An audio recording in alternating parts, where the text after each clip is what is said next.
Hello friends, welcome to my YouTube channel.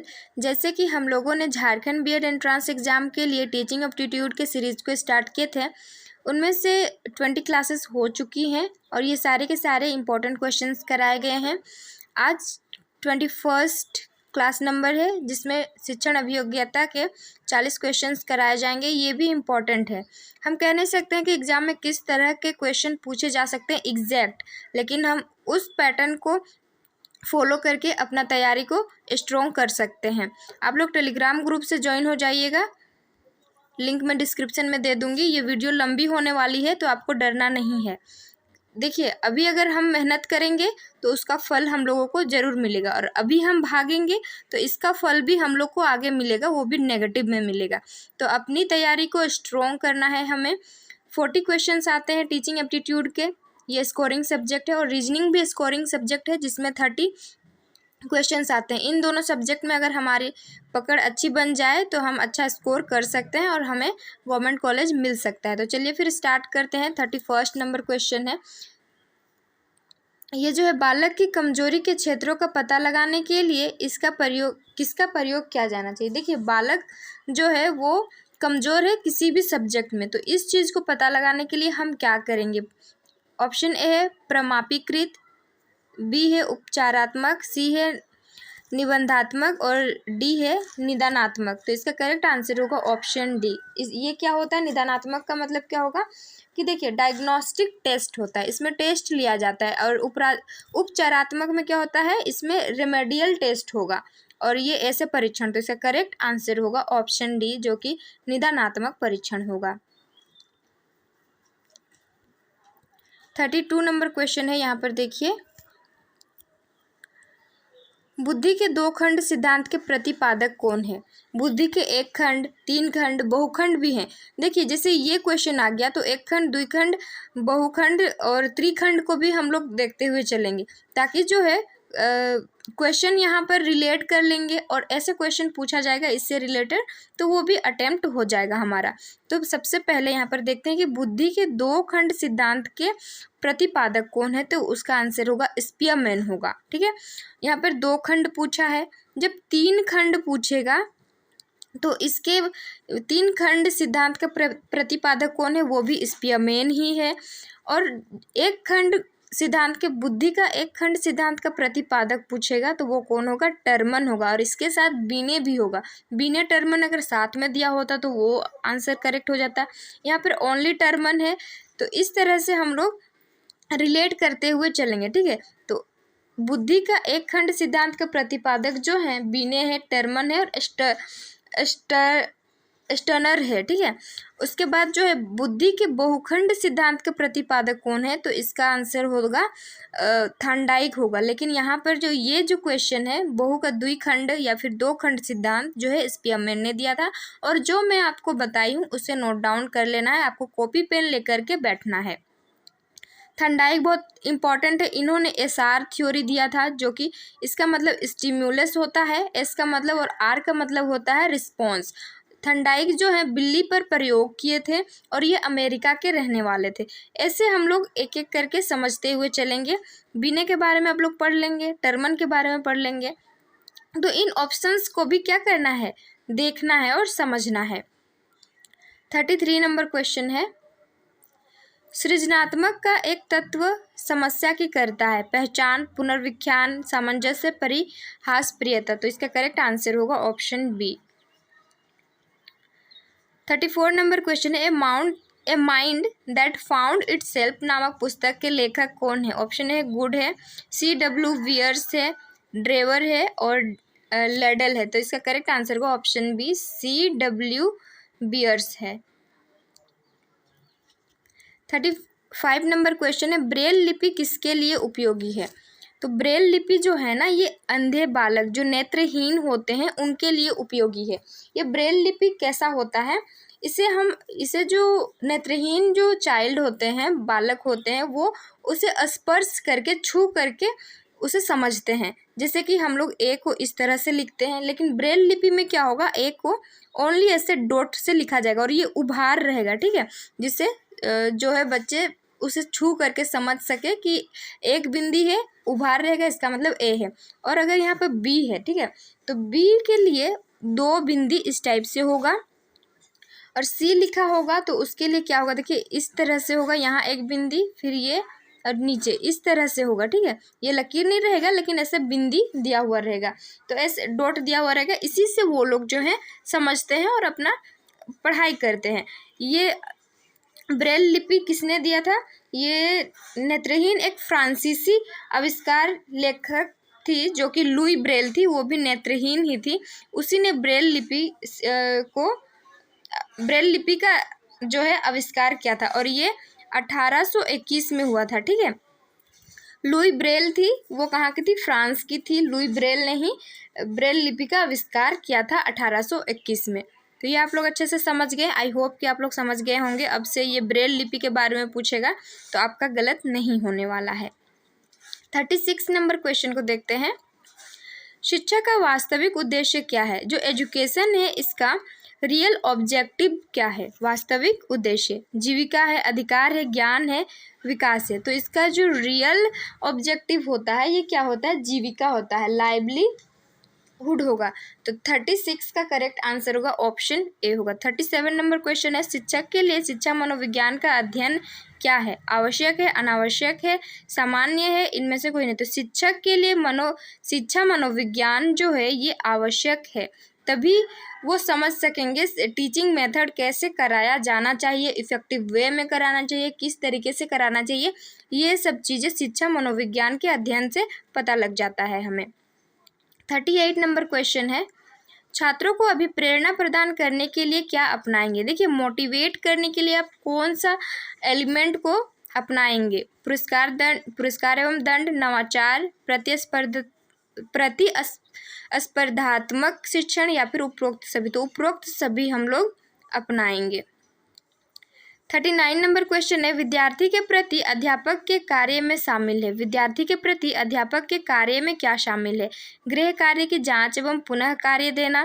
देखो, जो homework मिला है उसको तो चेक करना ही है, फिर से हमें होमवर्क देना है। ये सही लग रहा है अभी तक तो। बी नंबर है बालक को मार्गदर्शन देना एवं उन्नति व मूल्यांकन हेतु मदद करना। देखो, बालक को जो चाइल्ड होता है उसे गाइड करना और उसके सर्वांगीण विकास करने में सबसे इम्पॉर्टेंट रोल प्ले करता है टीचर। तो ये भी जो है आंसर हो सकता है। तो ऑप्शन सी देखिए, उपयुक्त दोनों। तो यहाँ पर उपयुक्त दोनों को हम लोग क्या करेंगे? चूज करेंगे। तो ये दोनों ही इम्पॉर्टेंट है। 40 नंबर क्वेश्चन है। कक्षा में अनुशासन को प्रभावशाली बनाया जा सकता है। अनुशासनहीनता के कारणों को जानकर, खाली हमें जानना नहीं है, उसके लिए काम भी करना है। शिक्षक अधिगम कार्य को अधिक रुचिकर बनाकर, विद्यार्थियों को खेल के मैदान में ले जाकर, उपरोक्त में से कोई नहीं। तो देखिए, अनुशासन को प्रभावशाली हम किस तरीके से बना सकते हैं? तो इसका करेक्ट आंसर होगा शिक्षक अधिगम। शिक्षक नहीं होगा यहाँ पर, शिक्षण होगा, टीचिंग लर्निंग। शिक्षण अधिगम कार्य को अधिक रुचि बनाकर हम जो है अनुशासन को प्रभावशाली बना सकते हैं। 41 नंबर क्वेश्चन है। कक्षा में अध्यापक को कार्य करना चाहिए। क्लासरूम में एक टीचर को कौन सा काम करना चाहिए? ऑप्शन ए निर्देशक की तरह, एक गाइडेंस की तरह, ऑप्शन बी है अध्यक्ष की तरह, सी है नेतृत्व करता हुआ मार्गदर्शन की तरह, डी है उपरोक्त सभी। तो 41 का करेक्ट आंसर होगा ऑप्शन सी, यहाँ पर अप्रोप्रिएट आंसर होगा। एक नेतृत्व यानी कि एक लीडरशिप की तरह और एक गाइडेंस की तरह भी एक टीचर को कक्षा में रोल प्ले करना चाहिए, ठीक है। तो ऑप्शन सी यहाँ पर करेक्ट आंसर होगा। 42 नंबर क्वेश्चन को देखते हैं। किसी विद्यालय में शिक्षा की गुणवत्ता का मापन किया जा सकता है। देखो, विद्यालय में शिक्षा की गुणवत्ता का मापन किया जा सकता है। ऑप्शन ए है उपलब्ध ढांचागत सुविधाओं द्वारा, यानी कि देखिए यहाँ पर क्या होगा, अवेलेबल इंफ्रास्ट्रक्चरल फैसिलिटी के थ्रू। सेकंड है उपलब्ध मानव संसाधन, यानी कि अवेलेबल ह्यूमन रिसोर्सेज। थर्ड है ऑप्शन सी है विद्यार्थी को निष्पादित द्वारा, यानी कि परफॉर्मेंस ऑफ द स्टूडेंट्स, या फिर उपरोक्त सभी। तो 42 का करेक्ट आंसर हो जाएगा। यहाँ पर देखिए कौन सा होने वाला है, ऑप्शन डी, जो कि उपरोक्त सभी होगा। इंफ्रास्ट्रक्चर को भी देखेंगे और ह्यूमन रिसोर्सेस, और ये जो है उनकी परफॉर्मेंस से भी जो है कोई भी विद्यालय में शिक्षा की गुणवत्ता का मापन किया जा सकता है, उसको मेज़र कर सकते हैं। 43 नंबर क्वेश्चन है, एक अध्यापक के लिए शुरुआत में असफल होने का एक महत्वपूर्ण कारण क्या हो सकता है। कोई एक टीचर है वो स्टार्टिंग में फेल हो रहा है तो उसके लिए एक इम्पॉर्टेंट जो महत्वपूर्ण कारण हो सकता है वो क्या हो सकता है। अध्यापक के ज्ञान में कमी, शाब्दिक योग्यता, अंतर्व्यक्तिक संबंध, विद्यार्थियों से के साथ सख्ती। तो इसका करेक्ट आंसर होगा ऑप्शन ए, जो कि है अध्यापक की ज्ञान की कमी से भी जो है वो फेल हो सकता है। 44 नंबर क्वेश्चन है, बालकों में किशोरावस्था का आरंभ माना जाता है। किशोरावस्था का आरंभ कब से माना जाता है। तो इसका जो है ऑप्शन बी करेक्ट आंसर होगा। और सबसे पहले किशोरावस्था को ही जीवन का सबसे कठिन अवस्था किसने कहा था। तो ए किर्क पैट्रिक होगा। ठीक है, यहाँ पर ए किर्क पैट्रिक होगा इसका आंसर। तो ऐसे ही हम लोग एक क्वेश्चन से उससे रिलेटेड जो क्वेश्चन होगा उसको हम लोग पुट करके समझ सकते हैं, रिलेट कर सकते हैं। और क्वेश्चन को सबसे पहले तो अंडरस्टैंड करना बहुत ही ज़रूरी होता है। हम जब तक अंडरस्टैंड नहीं करेंगे हम अप्रोप्रिएट आंसर चूज कर ही नहीं पाएंगे। इसलिए टीचिंग एप्टीट्यूड में क्या करना होगा, आपको क्वेश्चन को 1-2 बार जरूर से पढ़ना होगा। एक बार तो पढ़ना ही होगा, लेकिन 2-3 बार जरूर से आपको पढ़ना होगा। ऐसे नहीं कि एक बार पढ़ लिए और टिक कर दिए, क्योंकि एक क्वेश्चन में ऐसे भी ऑप्शंस दिए जाते हैं जो कि सारे के सारे सही हो सकते हैं, लेकिन उनमें से हमें सुइटेबल आंसर को अकॉर्डिंग टू क्वेश्चन चूज करना होता है। 45 नंबर क्वेश्चन है, प्रतिभाशाली बालकों की शिक्षा व्यवस्था का स्वरूप है। योग्य शिक्षक, विशिष्ट विद्यालय, विशिष्ट पाठ्यक्रम या उपयुक्त सभी। तो 45 का करेक्ट आंसर होगा ऑप्शन डी, उपयुक्त सभी। जो प्रतिभाशाली बालक होते हैं उनका योग्य शिक्षक भी हो सकते हैं, विशिष्ट विद्यालय भी हो सकते हैं, विशिष्ट पाठ्यक्रम भी हो सकते हैं, और उपरोक्त सभी इसका करेक्ट आंसर हो जाएगा। 46 नंबर क्वेश्चन है, बालकों को दी जाने वाली शिक्षा में क्या होना चाहिए। नैतिक विकास, मूल प्रवृत्तियों का शोधन, ऑप्शन सी है अमूर्त अस्थायी भाव का निर्माण, या फिर उपरोक्त में से सभी। तो 46 का करेक्ट आंसर होगा ऑप्शन डी, उपरोक्त सभी होगा। 47 है, समायोजन का सामंजस्य का लक्षण नहीं है। एडजस्टमेंट का कौन सा सिम्टम नहीं है। अनुकूल वातावरण, असंतुलन, संतुष्टि, सामाजिकता। तो इसका करेक्ट आंसर होगा ऑप्शन बी, असंतुलन।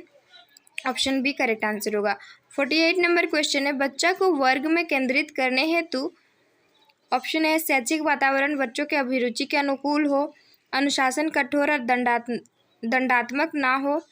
ऑप्शन अच्छा से पढ़िएगा, देखिए दंडात्मक, कई लोग ऐसे होते हैं कि अपने मन से पढ़ लेते हैं क्वेश्चन को, लेकिन ऐसे हमें नहीं करना है। अनुशासन कठोर तथा दंडात्मक ना हो, विद्यालय के बच्चों के लिए पोशाक की व्यवस्था हो, या फिर उपरोक्त सभी। तो 48 का करेक्ट आंसर होगा ऑप्शन डी, जो कि है उपरोक्त सभी। देखिए ऐसे 4 ऑप्शन रहेगा ना, तो ऑल, सभी, इनमें मतलब सभी ऑप्शन सभी हो सकते हैं। तो हमें देखना है, क्वेश्चंस को ऑब्जर्व करना है कि क्या कहना चाह रहा है। उसके बाद अगर सभी सही लग रहा है तो हमें उपरोक्त सही पर क्लिक कर देना है। यानी कि क्लिक तो नहीं, यहाँ पर क्या होगा, ऑफलाइन होगा ना, तो यहाँ पर आप सही आंसर कर सकते हैं। 49 नंबर क्वेश्चन है, अतिशीघ्र सीखने का प्रभावशाली घटक क्या है। समायोजन है, अभिप्रेरण है, अनुभव है, या फिर ज्ञान। समायोजन यानी कि एडजस्टमेंट, अभिप्रेरण मोटिवेशन, अनुभव एक्सपीरियंस, और डी है नॉलेज है। तो इसका करेक्ट आंसर होगा मोटिवेशन से ही जो है बच्चे प्रभावशाली से वो किसी भी चीज़ को मतलब किसी भी चीज़ को अच्छे से सीख जाते हैं। तो प्रभावशाली घटक जो है वो क्या है, मोटिवेशन होगा, यानी कि अभिप्रेरण होगा। 50 नंबर क्वेश्चन है, शिक्षण में पहला महत्वपूर्ण पद क्या है। ये टीचिंग है ना, टीचिंग में इम्पॉर्टेंट जो महत्वपूर्ण पद है वो क्या है। पढ़ाई जाने वाली सामग्री का आयोजन, पहले ही योजना बना लेना, विद्यार्थी की पृष्ठभूमि को जान लेना, उपरोक्त में से कोई नहीं। तो ऑप्शन सी करेक्ट आंसर होगा। विद्यार्थी स्टूडेंट किस लेवल पर है, उसकी जो इंटेलिजेंस है वो कैसे है, या फिर उसकी वो किस स्थिति में है, इस चीज़ को हम जानेंगे। पढ़ाई में तेज है, कमज़ोर है, एवरेज स्टूडेंट है, तो इस चीज़ को जानेंगे। तो यही जो है शिक्षण का पहला महत्वपूर्ण पद हो जाता है।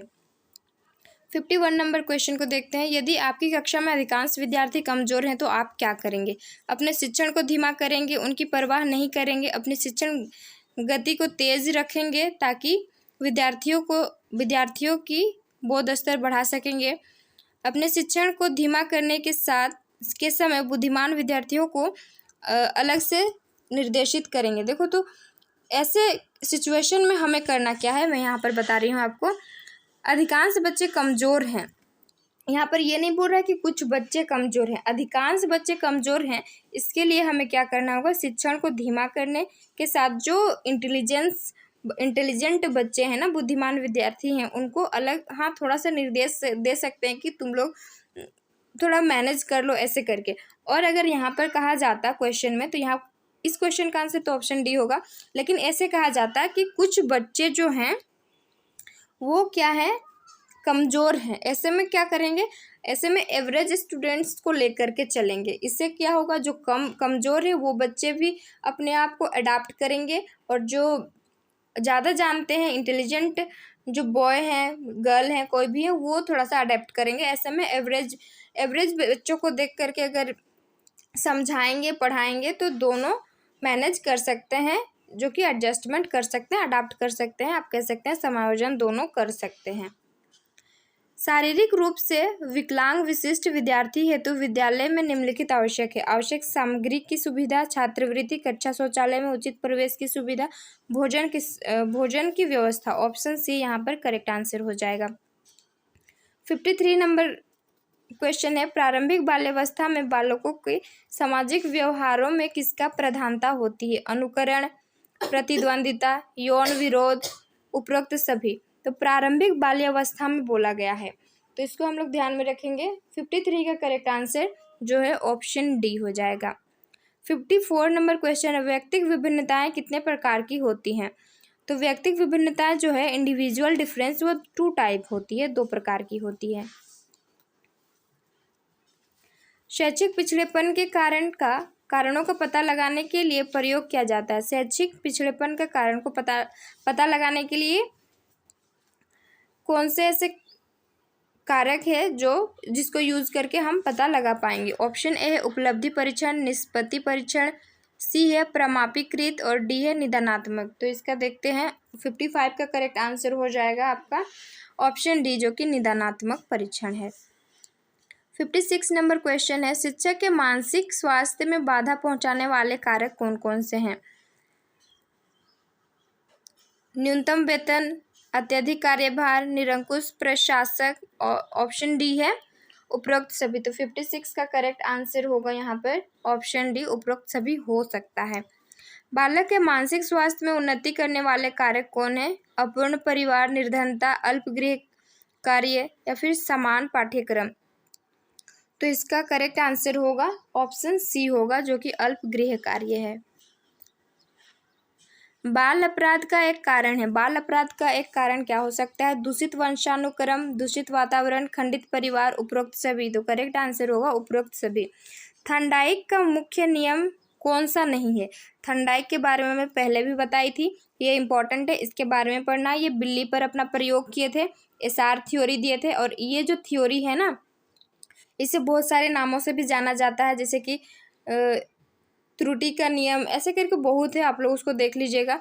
तो थॉर्नडाइक के 3 जो हैं प्रमुख नियम थे, थॉर्नडाइक के 3 प्रमुख नियम थे और 5 गौण नियम थे। टोटल इनके 8 नियम थे, ठीक है। तो पहला जो 3 है ना मुख्य नियम है, उसमें अभ्यास का नियम आता है, तत्परता का नियम आता है, और संतोष का नियम आता है। और ये जो 4th आप देख रहे हैं, ये गौण नियम है थॉर्नडाइक का। तो इस क्वेश्चन के अकॉर्डिंग थॉर्नडाइक का मुख्य नियम कौन सा नहीं है? तो आत्मीकरण का नियम जो है ना, ये थॉर्नडाइक का मुख्य नियम नहीं है, ये गौण नियम है। और ये तीनों ही जो हैं ये उसके मुख्य नियम है, अभ्यास का नियम, तत्परता और संतोष का नियम। इस चीज़ को आप लोग ध्यान रखिएगा। विद्यार्थी को प्रेरित करने की विधि है प्रतिस्पर्धा, आत्मगौरव, दंड, उपरोक्त सभी। 60 का करेक्ट आंसर होगा उपरोक्त सभी होगा। विद्यालय की गतिविधियां देश के अनुसार विकसित करनी चाहिए। बालक की आवश्यकता, बालक की योग्यता, बालक की रुचि, और ऑप्शन डी है उपरोक्त सभी। तो यहाँ पर ऑप्शन डी इसका करेक्ट आंसर हो जाएगा 61 का। 62 नंबर क्वेश्चन है, एक सफल अध्यापक की सर्वोत्तम पहचान है। सामाजिक स्थिति, व्यक्तिगत स्थिति, लोकप्रियता और विद्यार्थियों की निष्पत्ति।